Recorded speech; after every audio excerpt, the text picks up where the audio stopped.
Now that you understand what a scale and experience curve is, let's walk through in detail how to calculate a scale or experience curve using Microsoft Excel.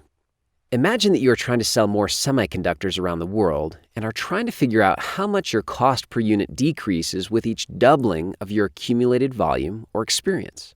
First, you would want to get data on your cost per unit and volume over time as shown in the Excel spreadsheet. Column A shows the time period. Column B shows volume during that time period.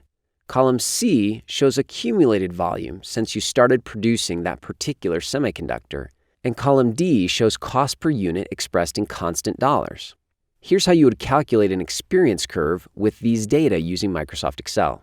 The exact steps may vary based on the version of Excel you're using, but the principles are the same.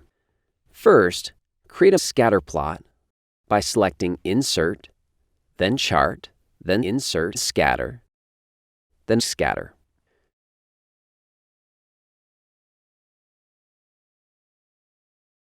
Right-click on the chart and choose Select Data from the menu.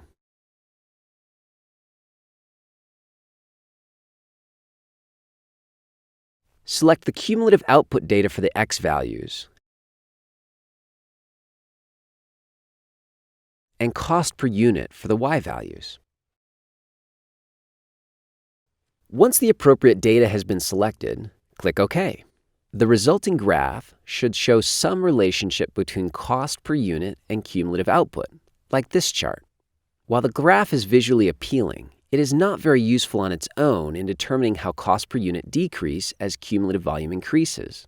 We want to know the percentage that costs decrease for every doubling of cumulative output. We generally assume that scale and experience curves tend to follow a power curve. So putting numbers to these data require fitting the data to a power curve using Excel's built-in tools. To do so, create a trend line by right-clicking on one of the series markers and selecting Add Trend Line. Select Power under Trend Regression Type in the Format Trend Line window, and ensure that Display Equation on Chart is also selected, then select Close. A line should now be passing through the data series in the graph with an accompanying equation in the form of y equals a times x to the minus b, similar to the graph shown here. We tend to think of the slope of an experience curve as the new cost divided by the original cost after a doubling of volume. A slope of 0.9 means that after doubling volume, the new cost is 90% of the original cost. In other words, with each doubling of volume, costs decrease by 10%.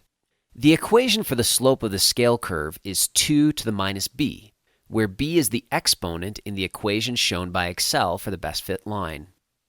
Forgive the technical aside, but it's important to show you where this comes from. As indicated above, our equation for a power curve is y equals a times x to the minus b. In this case, y is our cost and x is our volume. The slope is the new cost after doubling volume divided by the original cost. Using our original power law equation, we know that y original is simply a times x original to the minus b, and therefore y after doubling is a times x after doubling to the minus b. We can then plug these back into our slope calculation above. Now we can try to simplify this slope calculation by recognizing that x after doubling is simply 2 times our original x. We can substitute 2 times x original into the numerator in place of x after doubling.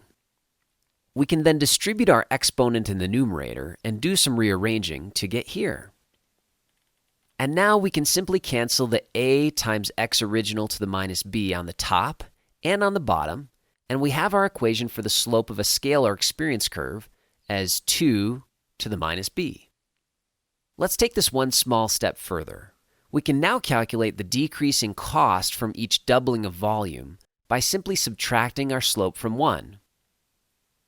Now let's go back to our semiconductor example. If the semiconductor data are used in this calculation, the trend line equation would be y equals 3,689.7 times x to the minus 0.326. We can plug this into our calculation for the percent decrease in cost per volume doubling as follows: 1 minus 2 to the negative 0.326. 2 to the 0.326 is equal to 0.798. So 0.798 is our slope. We then subtract this from 1 to get the decreasing cost per each doubling of volume as 0.202, and multiply this by 100 to get a percentage. The result is that with every doubling of output, Intel's cost per unit decreased by roughly 20.2%. So, what are the implications of this analysis? First, semiconductors have a relatively steep experience curve like many other manufactured products, such as personal computers, 77%, DVD players, 78%, or automobiles, 81%. Generally speaking, a slope less than 80% is quite steep because costs drop rapidly with increases in cumulative volume. Indeed, Intel has typically had 4 times the volume of its top competitor AMD and, consequently, likely has a cost advantage of roughly 35% based on this analysis. In steep scale curve businesses, it is wise to invest to grow as fast or faster than rivals to become a market share leader. General Electric was known to have its business units follow the philosophy, be number 1, or number 2, or exit. Because GE operated mainly in industries with steep experience curves, like appliances, lighting, and airplane engines. GE's leaders knew it was difficult to be profitable if the business unit was not number 1 or 2 in unit volume. Second, a scale or experience curve can also be useful as a basis for pricing strategy. A company can use the curve to anticipate future costs at different levels of volume. If higher unit volumes will produce lower cost per unit, the company may want to price its product aggressively low now so that it can gain enough market share to reach those higher volumes. For example, Hyundai has been described as a company that is pricing and marketing very aggressively to gain market share in order to lower its future costs per unit. The strategy seems to be working, as evidenced by the fact that Hyundai's market share has tripled in the United States in the last 10 years.